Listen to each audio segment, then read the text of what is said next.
তোমরা কি ভেবেছো আমি শুধু খেতে পারি, কাজ করতে পারি না? চলো আজকে আমি তোমাদেরকে কাজ করে দেখাচ্ছি। শোনো, এরকম একদমই নয় যে আমি ঘোরাফেরা করি, খাওয়া দাওয়া করি বলে এই না যে আমি বাড়িতে একদমই কাজ করি না। কিছু কিছু মেয়ে ভালো হয় যারা হচ্ছে ঘোরে ফেরে আবার কাজও করে, যেরকম ধরো আমি কত ভালো কাজও করি কত বাড়িতে, দেখেছো? এই ভিডিওটা করার একটা মেইন কারণ এটা হচ্ছে যে আমার দিদিরা ভাবে একদমই আমি কাজ করি না, দেখ আমি কত কাজ করি, দেখেছিস? আমার দিদিদের একটাই অভিযোগ আমার মায়ের ওপরে, যে তোমার ছোট মেয়েকে দিয়ে তো কোনো কাজ করাও না, শুধু বসিয়ে বসিয়ে খাওয়াও, দেখ এত হিংসা করিস না, আমিও কত কাজ করি, আজকে দেখে নে, ঠিক আছে?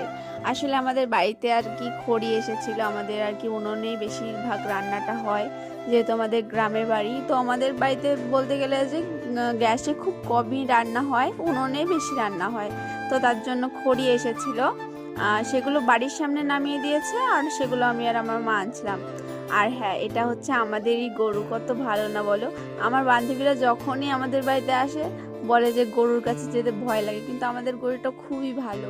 আর এদিকে দেখো আমার মা তোমাদেরকে হাই করে দিচ্ছে, আর আমি ওই যে ওই রাস্তার ওই সামনে থেকে বাড়ির পেছনে এতটা দূরে টেনে টেনে বাড়ির পেছনে আনতে হচ্ছে। আমার তো জান বেরিয়ে যাচ্ছিল কাজ করতে, তবুও ভাবি সারাদিন বসে থাকি, মায়ের একটুখানি হেল্প তো করাই যায়।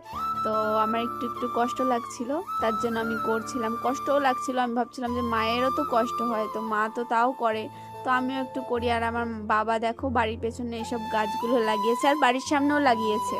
আমি এখান দিয়ে ফুল গাছ লাগাতে পছন্দ করি, কিন্তু আমার বাবা করে কি, আমি যে ফুল গাছগুলো লাগাই সেগুলো তুলে বাবা এই সব লাগায়। তো কি করা যাবে, ওনার বাড়ি, ওনারই মর্জি চলবে, আমি তো কিছু বলতে পারি না। বলতে পারি না বললে ভুল হবে, আমার বাবার সঙ্গে কিন্তু আমি অনেক ঝামেলা করি। বলে না বাড়ির ছোট মেয়েরা একটু ফটর ফটর বেশি করে। তো যাই হোক, এই দেখো এই 3 জায়গায় আমি আর আমার মা মিলে খড়ি সব কটা ঘরের পেছনে নিয়ে এসছি, এটা খড়ির পালা দেবে আর কি। তারপরে দেখো কাজ করে আমার কত কষ্ট হয়ে গেছে, ঘরে গিয়ে দেখছি এতগুলো জামা রেডি আছে, এগুলো আমার এখন ধুতে হবে। শুনেই তো আমার কষ্ট লেগে যাচ্ছিল, মানে দেখে। তারপরে আর কি করা যাবে, আমি যেদিন কাজ করা শুরু করি না ভাবি কি যে একবারে সব কাজ করে ফেলবো, তার জন্য আর আলসি না করে সব কিছু করে নিচ্ছি।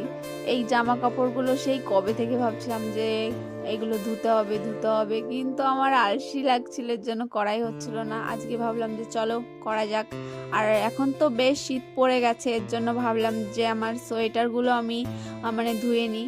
আমার তো মনে পড়ছে না যে আমি ধুয়ে এগুলো উঠিয়েছিলাম, কারণ কি আমি যা আলসে করে লোক, আমার নিজেরই বিশ্বাস হয় না এগুলো আমি ধুয়ে হয়তো ওঠাইনি, আমার যত সম্ভব মনে পড়ছে।